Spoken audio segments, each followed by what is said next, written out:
Son günlər Qusar rayonunda qəhvəyi mərmər bağacığı adlanan və olduqca təhlükəli sayılan zərərvericilərin aktivliyi müşahidə edilir. Bu zərərverici 300-dən çox bitki ilə qidalanmaqla həmin bitkilərin həm məhsuldarlığına, həm də gələcək inkişafına ziyan vurur. Təhlükəli zərərvericinin fəallaşması fermerləri çətin vəziyyətə salıb. Xüsusilə meyvə və tərəvəz sahələrində müşahidə olunan bu həşərat məhsuldarlığın aşağı düşməsi riskini artırır.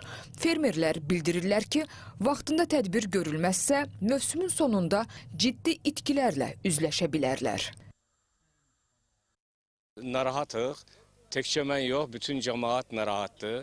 Biz bunu həm evlərdə, həm təsərrüfatlarda artıq müşahidə edirik və buna qarşı tədbirlər görülməlidir. Həm təsərrüfatlara böyük ziyan vurub, həm də ki, həyətlərdə evlərə daxildir, həm uşaqlar üçün, ailələr üçün qorxuludur, həm də ki, təsərrüfatlara olduqca ziyan vururlar. Ziyan odur ki, yarpaqları yeyir, budaqları yeyir, çoxalır, indi vaxtında profilaktik tədbirlər görülməsə çoxalır, məhsuldarlıq aşağı düşür. 1-2-3 gün ərzində kəndlərimizdə elə bir axın oldu.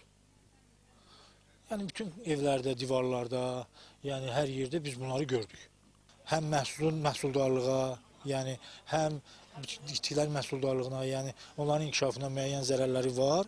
Onlar haqqında indi tam dəqiq elmi məlumatımız yoxdur, ancaq bəzi broşürlərdən zaten oxuyuruq və biz bilirik ki, yalnız onları bu saat bildiyimizə görə fiziki üsulla məhv etməliyik.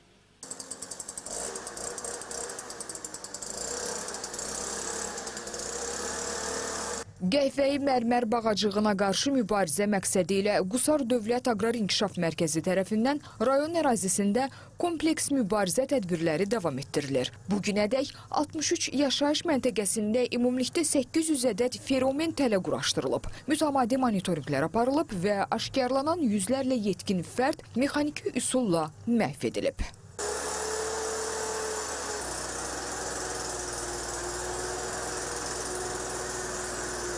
Bununla əlaqədar dövlət vəsaiti hesabına 160 hektardan yuxarı sahədə kimyəvi mübarizə tədbirləri həyata keçirilmişdir. Rayon İcra Hakimiyyətinin də bununla bağlı komissiya yaradılmış, yerlərdə monitoring qrupları fəaliyyət göstərir. Tərəfimizdən də işlərin sürətləndirilməsi ilə əlaqədar təhsil ocaqlarında da görüşlər keçirərək zəruri maarifləndirmə işlərinin aparılması nəzərdə tutulmuşdur.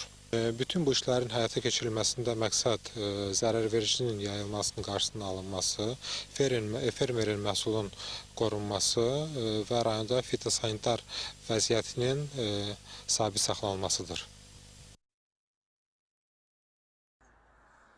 Məsələnin vacibliyi nəzərə alınaraq prosesə hazırda ərazilərdə birgə baxış və metodiki dəstək tədbiri davam etdirilir. Vətəndaşlara zərərvericinin yayılma yolları və mübarizə üsulları izah olunur.